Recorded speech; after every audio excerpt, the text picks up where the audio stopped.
आप देख रहे हैं एक नई जिंदगी।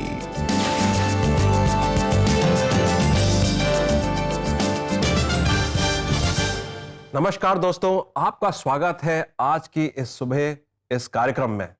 A very good morning friends and welcome to एक नई जिंदगी। दोस्तों, आज हम एडिक्शन सीरीज में बात कर रहे हैं कि नशे के विरुद्ध प्रार्थना एक हथियार कैसे बन सकती है। Is prayer the most important weapon that we can use to fight against addictions? प्रभु का वचन बोलता है कि हमारा युद्ध जो है मांस और लहू टैंजिबल चीजों के साथ नहीं है, बल्कि intangible the powers and principalities of darkness के अगेंस्ट है। और अगर हमारा युद्ध उस लेवल का है तो उसका असला, उसका औजार, उसका जो रीइंफोर्समेंट है वो भी प्रभु से आएगा, वो भी उस लेवल को मात देने के लिए। जी बिल्कुल, बहुत ज़रूरी है इसलिए कि हम प्रार्थना करते रहें। और साथ ही वचन ये भी कहता है कि हम जागते रहें और प्रार्थना करते रहें। वॉच एंड प्रे, ताकि हम परीक्षा में ना पड़ें। और हम देखते हैं कि हमारे आसपास इतनी सारी चीज़ें हैं जो हमें टेम्प्ट करती हैं, और इसलिए बहुत ज़रूरी है कि हम जागते रहें, प्रार्थना करते रहें, क्योंकि आत्मा तो तैयार है पर हमारी जो देह है, जो फ्लैश है, वो बहुत वीक है। हमारी जो देह है बहुत दुर्बल है, तो इसलिए बहुत ज़रूरी है कि हम प्रार्थना करते रहें। एंड आई थिंक आपने बहुत अच्छी तरीके से बताया, क्योंकि जो हमारा एंगेजमेंट है वो प्रभु हमें इस्तेमाल करता है ऐसी चीज़ों के साथ एंगेज कर कर उस पर विजय पाने के लिए। प्रभु हमें सिर्फ एक यंत्र की तरह इस्तेमाल करता है। विजय प्रभु की है, और जो जिस चीज़ के विरुद्ध हम लोग लड़ रहे हैं वो हमारे बस की बात नहीं है। तो I think that's a very important thing कि हमारी जो लड़ाई है वो प्रभु हमारे थ्रू लड़े और विजय भी हमारे थ्रू प्राप्त करे। जी बिल्कुल, the battle belongs to the lord, और परमेश्वर है जो हमारे युद्ध हमारे लिए लड़ेगा, लेकिन हमें प्रार्थना करनी है। और ऐसी ही एक कहानी दोस्तों आज हम देखेंगे, और आज हम मिल रहे हैं प्रशंसा मसीह से, जिन्होंने भी एडिक्शंस का सामना किया। उनके जीवन में एक ऐसा दुख आया जो उन्हें एडिक्शंस की ओर खींच ले गया, और लेकिन हमारा परमेश्वर है जो हमारे युद्ध लड़ता है, और प्रशंसा के साथ भी ऐसा ही हुआ। पर प्रशंसा के जीवन की जय की कहानी आज हम देखेंगे, आज हम इंकरेजमेंट पाएंगे, और ये आपके लिए खास लेकर आए हैं हमारे एक नई जिंदगी प्रोड्यूसर विवेक अगस्ती। जयपुर की रहने वाली प्रशंसा मसीह का जीवन भी हर बच्चे की तरह उनकी मां ही संवार रही थी, लेकिन उनकी मृत्यु के बाद प्रशंसा की जिंदगी बिखरने लगी। तब मैं बहुत अकेले अकेले रहने लगी थी। मैं किसी से बात नहीं करती थी, ना कहीं बाहर जाना पसंद करती थी। तो टीनेज टाइम में सिर्फ एक फ़ोन होता है जिससे आप बहुत ज़्यादा अटैच हो जाते हैं, और मेरी लाइफ में वही चीज़ हुई। मैं बहुत ज़्यादा फ़ोन के साथ मेरा टाइम स्पेंड करने लगी, तो उस वजह से मेरा फ़ोन के साथ जो एडिक्शन था वो बहुत ज़्यादा बढ़ गया था। फोन एडिक्शन के कारण प्रशंसा बुरी लतों में उलझने लगी। मैंने फ़ोन के थ्रू नए फ्रेंड्स बनाए, और वो फ्रेंड्स मुझे एक गलत संगति में ले गए। जो टीनेज सफ़र करता है वो एडिक्शन होता है सिगरेट्स का और अल्कोहलिज्म का, जो कि मैंने भी सफ़र किया। मेरे जो दोस्त थे वो मुझे क्लब्स में और नाइट लाइफ में ज़्यादा ले जाने लगे, और मैं उस चीज़ को बहुत एंजॉय करती थी। और मैंने सोचा कि जब परमेश्वर मुझसे मेरी मम्मा को ले सकता है तो वो मुझे प्यार नहीं करता, पर जो सेक्युलर वर्ल्ड है शायद मैं उसमें मेरी खुशी ढूंढ सकती हूँ, और शायद यही एक जरिया है मेरे को खुश रहने का। मेरा जो एडिक्शन था वो मेरे लाइफ को कवर करने लगा था, और मैं परमेश्वर से दूर होती जा रही थी। मेरे चर्च में और मेरे फैमिली में मैं सब चीज़ों से दूर हो गई थी। करीबन 2 साल से मैं इस चीज़ से स्ट्रगल किया। मैंने इन 2 सालों में कई बार मेरे जीवन में ऐसे पल आए जिसमें मैंने सोचा कि ये चीज़ अच्छी नहीं है और इस चीज़ को छोड़ना चाहिए, पर जिस तरीके से मैं एडिक्ट हो चुकी थी मैं बिल्कुल नहीं छोड़ पाती थी इन सब चीज़ों को। उस दौरान प्रशंसा का अपने अंकल के घर इंदौर जाना हुआ। इंदौर में जब मैं थी तो 25th की मिडनाइट सर्विस चल रही थी क्रिसमस की, और चर्च की बिल्डिंग के ऊपर ही जो छत थी वहाँ पे मैं सिगरेट पी रही थी, और मुझे तब भी बिल्कुल एहसास नहीं हो रहा था कि मैं क्या कर रही हूँ। और परंतु जब मैं वापस आने लगी जयपुर के लिए, तब मेरी बहन ने मुझे गले लगाया, तो हम दोनों ही रोने लगे।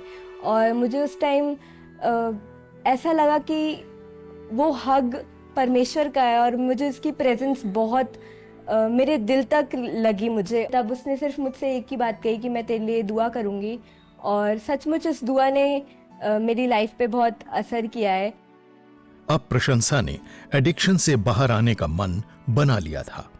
जब मैं इंदौर से वापस आ गई तब वही चीज़ें कुछ टाइम तक वही चीज़ें होने लगी थी, और मैं दोस्तों को मैं अवॉइड करने लगी थी। मैं इन सब चीज़ों के साथ ही मैं परमेश्वर को मेरे को परमेश्वर को जानने की इच्छा बढ़ने लगी। और जब मैं घर में एक डायरी ढूंढ रही थी जिससे मैं मेरा जो डिवोशन है वो लिख पाऊँ, या जो भी मैंने पढ़ा है वो मैं लिख पाऊँ, तब मुझे मेरे मम्मा की डायरी मिली। और उसमें जो मम्मा डिवोशन करती थी और जो भी उन्होंने वचन सीखा या लिखा था वो सब मैंने पढ़ा, और सचमुच उस वचन की वजह से मैंने बहुत कुछ मेरी लाइफ में चेंज पाया। और वो वचन, जो एक वचन था जिससे मैं बहुत ज़्यादा इंस्पायर हुई, वो एक वचन था यिर्मयाह 29:11, क्योंकि यहोवा की ये वाणी है कि जो कल्पनाएं मैं तुम्हारे विषय करता हूँ उन्हें मैं जानता हूँ, वे हानि की नहीं वरन कुशल ही की हैं, और अंत में तुम्हारी आशा पूरी करूँगा। परमेश्वर के प्यार का एहसास होने के बाद प्रशंसा का जीवन बदलने लगा। जो बाइबल और जो वचन परमेश्वर के थ्रू जो मम्मा के डायरी में लिखे हुए थे वो मुझे बहुत इंस्पायर करते थे। और बाकी सबकी दुआओं की वजह से जिन दो तीन जनों को मेरे बारे में पता था, उन्होंने दुआ करी मेरे लिए, और वो हर बार मुझे मोटिवेट करते रहते थे। और मैं चर्च के एक्टिविटीज़ में भी बहुत ज़्यादा इन्वॉल्व होने लगी थी। उसके बाद मेरी लाइफ में बहुत एक ड्रास्टिक चेंज आया जिससे मैं इन सब चीज़ों से बहुत दूर होने लगी। इस परिवर्तन से प्रशंसा और उनका परिवार बेहद खुश है। मेरे जीवन में परमेश्वर ने जिस तरीके से काम किया है वो बहुत अद्भुत है। इसलिए मैं परमेश्वर का बहुत धन्यवाद करती हूँ कि उसने मेरे जीवन को बचाया और मेरे को एक नई जिंदगी दी। थैंक यू वेरी मच प्रशंसा, आपकी कहानी के लिए। बहुत अच्छा लगा आपसे मिलकर। और वाकई ऐसा होता है कि जब हम अपने जीवन में अकेलेपन का सामना करते हैं कि हमारा कोई बहुत ही प्रियजन जैसे हमारी माँ हमसे दूर हो जाए, और तो हमारे मन में एक ऐसी चोट लग जाती है और हम एडिक्शंस की ओर खींचे चले जाते हैं। लेकिन हम धन्यवाद करते हैं परमेश्वर का आपके जीवन के लिए, और कि परमेश्वर ने आपको अपने प्रेम से भर दिया है। जो कमी आपके जीवन में थी उसे परमेश्वर ने पूरा किया है, और आप हर बुराई से आप बाहर आ चुके हैं, और परमेश्वर आपके जीवन को बहुत आशीषित करे।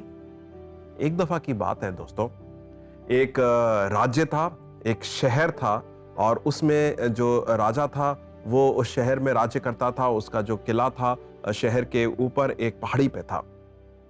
मगर उस राज्य में, उस शहर में एक प्रॉब्लम थी, बहुत बड़ी प्रॉब्लम ये थी कि वहाँ पर डिवीजन था, यूनिटी नहीं थी। लोग आपस में लड़ते थे, और राजा भी एक पार्शलिटी करता था। एक समुदाय के लोगों के साथ पार्शलिटी करता था, दूसरे लोगों को निकार देता था, उनकी बातें नहीं सुनता था। इस प्रॉब्लम का फायदा जो दुश्मनों ने उठाया वो ऐसे उठाया कि वो लोगों ने राज्य पर फतेह हासिल कर ली, और राजा को निकाल कर उसके जो किला था पहाड़ी पर, उस पे उन लोगों ने अपना जाके कब्जा जमा दिया। राजा को समझ में नहीं आया कि वो कैसे इस चीज को वापस अपने राज्य को वापस ले। तो उनके जो सलाहकार थे उन्होंने राजा से कहा कि राजा, आपकी लड़ाई उन लोगों के साथ नहीं है, आपकी लड़ाई आपकी खुद की है। आपने ये लड़ाई खुद बनाई है, आपने अपनी जो डिफीट है आपने खुद अपने आप लेकर आए, क्योंकि राज्य में यूनिटी नहीं थी। तो राजा ने इस बात को माना, लोगों के सामने गया, अपनी माफी मांगी और लोगों को इकट्ठा करा, और इकट्ठे के बाद उसने एक स्ट्रैटेजी बनाई। सुनिए, बहुत इंपॉर्टेंट स्ट्रैटेजी थी ये, बहुत ही दिलचस्प स्ट्रैटेजी है ये।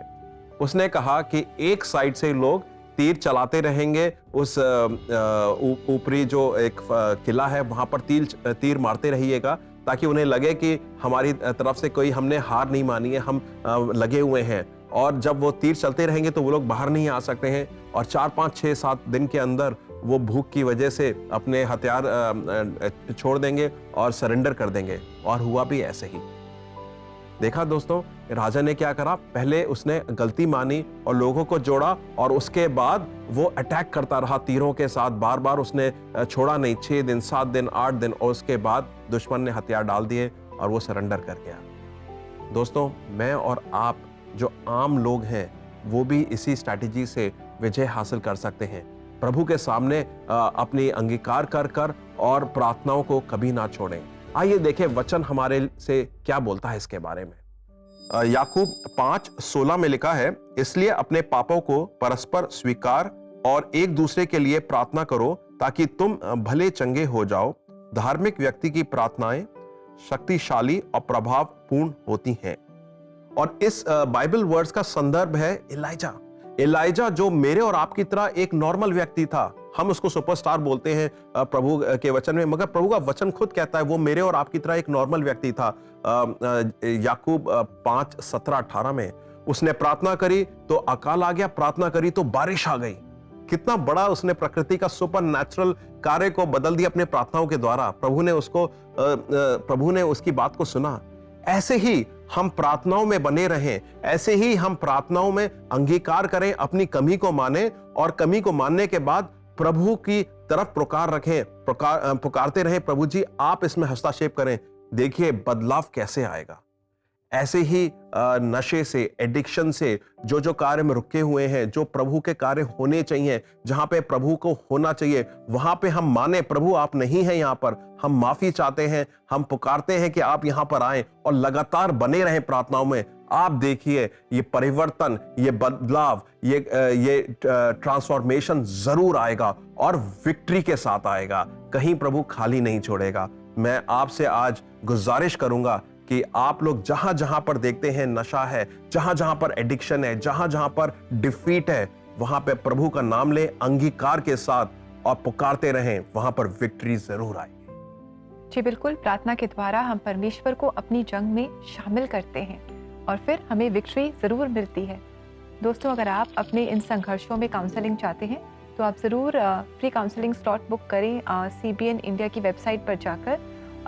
इस काउंसलिंग से आप बहुत मदद पाएंगे और हमारा एड्रेस है cbnindia.org/CBN स्पेशल ऑफर्स।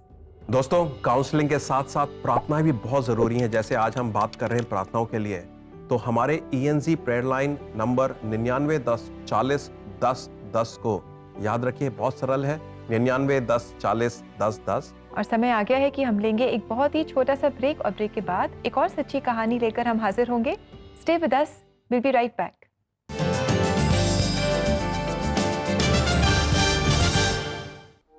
क्या आप अपनी लत से लड़ रहे हैं?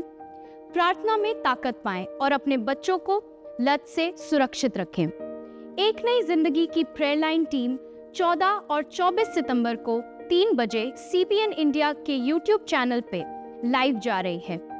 आप अपने परिवार के साथ जरूर जुड़ें और परमेश्वर से प्रार्थना में सामर्थ और छुटकारा पाएं।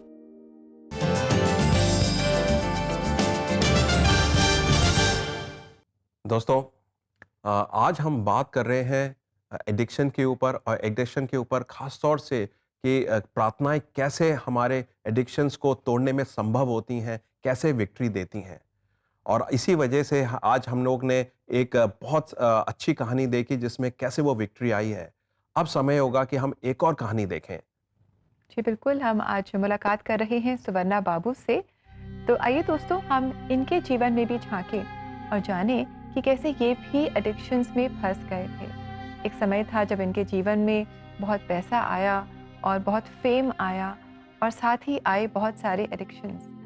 कैसे इन्होंने इन लतों से छुटकारा पाया, कैसे प्रार्थना में इन्होंने मदद पाई, आज ये अपनी सच्ची कहानी हमें बता रहे हैं। आइए इनसे मुलाकात करें। विदेश में काम करने और अच्छी कमाई करने के बाद स्वर्णा बाबू ने भारत लौटने के बाद फिल्म इंडस्ट्री में अपनी किस्मत आजमाई। मैं एजेंट के तौर पर पैसे कमाता था। जब मुझे पैसे मिलते थे तो मुझे पता नहीं था कि मैं इनका क्या करूं। मुझे उन आदतों की आदत हो गई थी जो विदेश में नहीं थी। सबसे पहले क्योंकि मेरे पास पैसा था, मैं पीने का आदी हो गया। दूसरा, व्यभिचार। विवाह और बच्चे होने के बाद भी नशे की लत की पकड़ मजबूत बनी रही। जिससे उनके परिवार में अशांति फैल गई। मैं शादी और बच्चे होने के बाद भी अपनी लत से बाहर नहीं आ पा रहा था, क्योंकि एक बार इनकी लत लग गई तो इनसे बाहर निकलना बहुत मुश्किल होता है, क्योंकि उन लतों से बाहर आना मुश्किल था। इसलिए मैंने ऐसा करना जारी रखा। मैं अपनी पत्नी को परेशान करता था, लेकिन अपने बच्चों को कभी परेशान नहीं करता था, क्योंकि वे बहुत छोटे थे और कुछ नहीं जानते थे। क्योंकि मेरी पत्नी सब कुछ जानती थी, इसलिए मैं उसे बहुत परेशान करता था। आज जब मुझे उन दिनों की याद आती है तो मुझे अपने व्यवहार पर पछतावा होता है। आखिरकार स्वर्णा बाबू की नशे की लत वाली जीवन शैली ने उनके स्वास्थ्य पर भारी असर डाला, लेकिन ये उनके जीवन में एक महत्वपूर्ण मोड़ बन गया। जब मैं सुबह उठा तो मुझे अपनी पीठ में हल्का दर्द महसूस हुआ। ये बहुत हल्का था। जब मैं सुबह 7 बजे उठा तो मैंने अपनी पत्नी से कहा कि पता नहीं क्यों मेरी पीठ में दर्द है।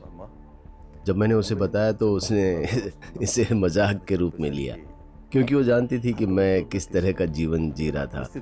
उसने एक बात कही कि अभी 7 बज रहे हैं, 9 बजे तक आपका दर्द चला जाएगा। उसका मतलब ये था कि शराब की दुकान खुल जाएगी और आपका दर्द गायब हो जाएगा। लेकिन मैंने उससे कहा नहीं, मुझे लगता है कि कुछ गड़बड़ है। मैं बैठने, खड़े होने या झुकने में असमर्थ था और दर्द धीरे धीरे बढ़ रहा था।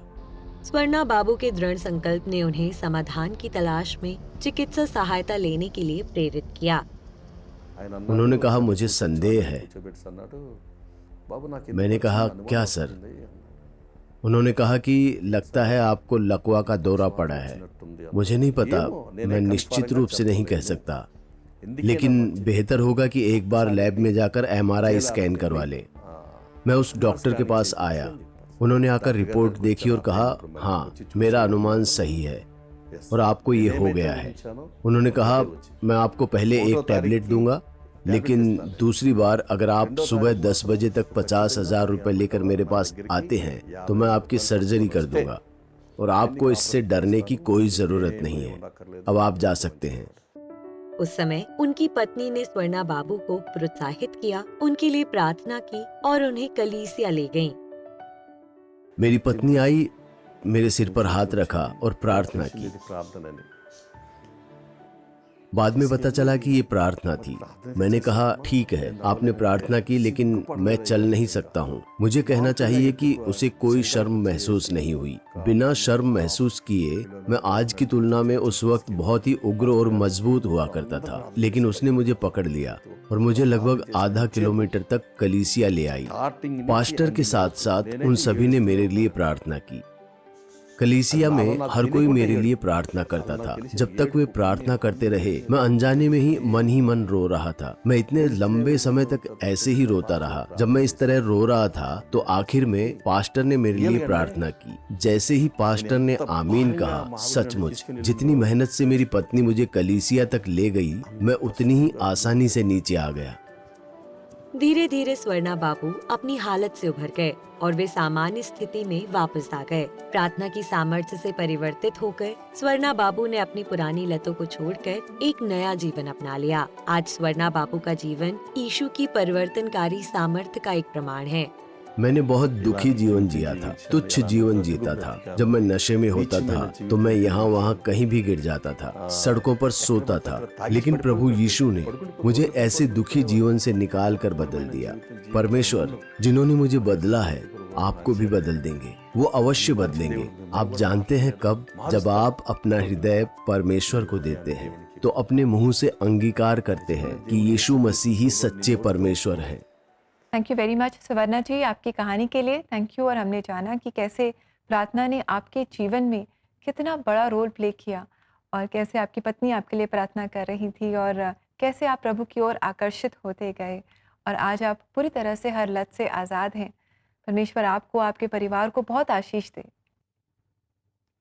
जी हाँ दोस्तों, आपने देखा कि प्रार्थनाओं में कितना बल है। प्रभु का वचन भी यही बोलता है कि आस्क, सीक एंड नॉक, और प्रभु उसका जवाब देगा। क्यों ना हम प्रार्थना में जाएं। उससे पहले छोटा सा ब्रेक लेंगे, उसके बाद वापस आएंगे, तो कहीं मत जाइएगा।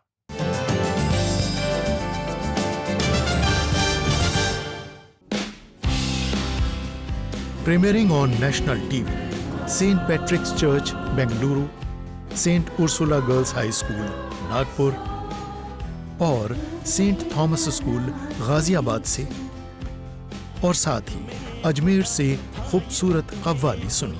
यीशु जिंदा हुआ, आयत में खुला, यीशु जिंदा हुआ। इन गीतों को देखिए सिर्फ एक नई जिंदगी और CBN इंडिया यूट्यूब चैनल पर। देश विदेश से कॉयर्स देखने के लिए गिव टू CBN।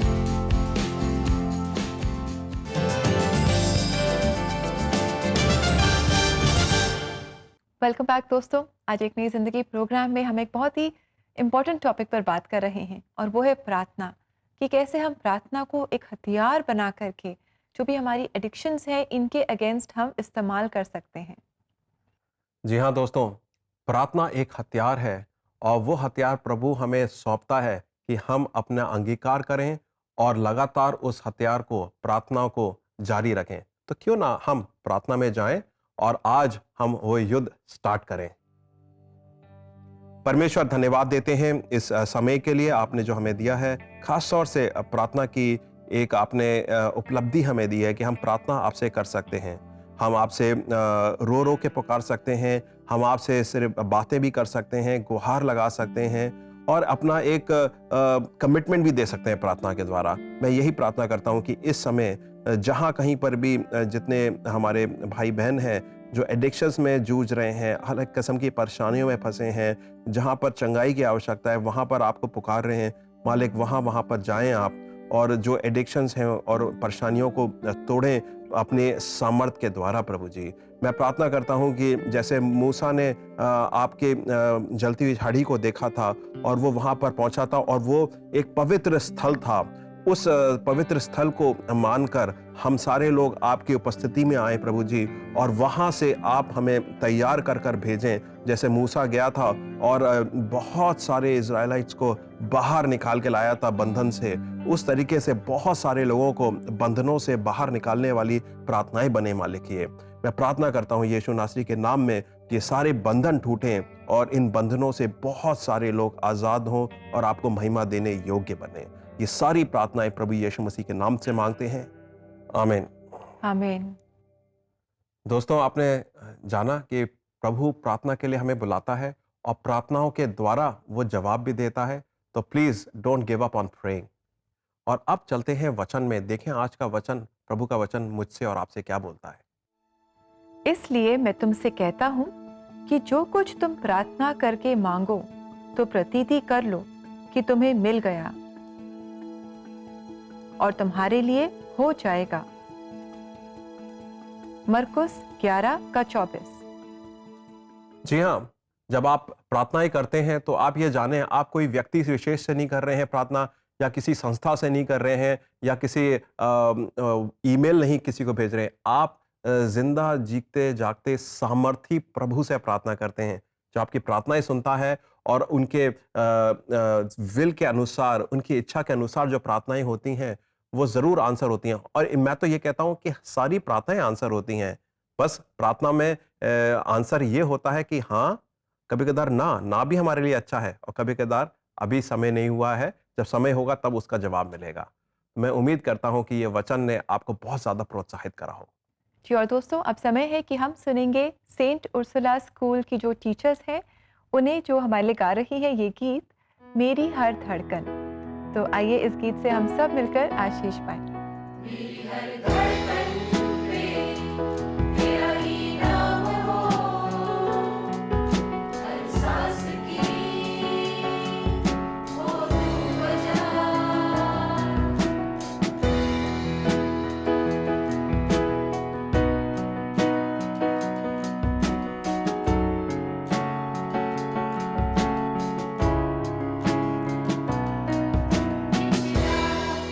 सब जाता रहे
thank you very much teachers for that lovely song, God bless you.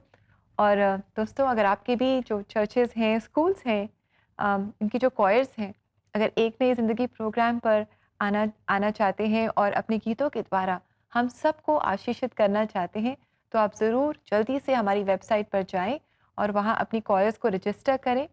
और हमारा एड्रेस है cbnindia.org/churchchoirsinconcert/register-your-choir। और आज हमने यही चीज़ देखी, प्रभु ने कैसे प्रार्थनाओं के ज़रिए लोगों की ज़िंदगियाँ बदलीं। हमने प्रशंसा की ज़िंदगी में देखा, स्वर्णा की ज़िंदगी में देखा और प्रभु के वचन से देखा। जब प्रभु बुलाता है हमें प्रार्थना के लिए, तो अंगीकार चाहता है और लगातार प्रार्थना चाहता है। आप देखिए कैसे परिवर्तन आएगा। मैं आज आपको प्रभु के वचन से ज़रूर से चैलेंज करना चाहूँगा कि आप वचन को लेके जाएँ और उसकी वजह से प्रार्थनाओं को ना छोड़ें और देखिए प्रभु का ट्रांसफॉर्मेशन ज़रूर आएगा। जी, मेरी प्रार्थना है कि आप इस बदलाव को अपने जीवन में जानेंगे। दोस्तों, समय हो गया है आपसे इजाज़त लेने का। कल है मंगलवार, कल आपसे फिर मुलाकात करेंगे और एडिक्शन सीरीज़ को आगे बढ़ाएंगे। Until then, have a lovely blessed day. God bless you friends. नमस्कार।